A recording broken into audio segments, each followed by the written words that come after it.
மின்னும் வித்தை என்ன என்று மின்னல் உன்னை கேட்கும்.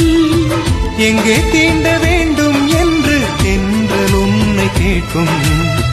உன்னை பார்த்த பூவெல்லாம் கையெழுத்து கேட்டு நிற்கும். நீதான் காதல் நூலகம் சேர்ந்தே புத்தகமாய், நீதான் காதல் பூமழை நனைந்தே பத்திரமாய். பெண்ணே நீயும் பெண்ணா, பெண்ணாகிய ஓவியம் ரெண்டே ரெண்டு கண்ணா, ஒவ்வொன்றும் காவியம். அரைநொடிதான் என்னை பார்த்தாய், ஒரு யுகமாய் தோன்ற வைத்தாய். பனித்துளியாய் நீயும் வந்தாய், பார்க்கடலாய் நெஞ்சில் நின்றாய். பிரம்மன் செய்த சாதனை உன்னில் தெரிகிறது.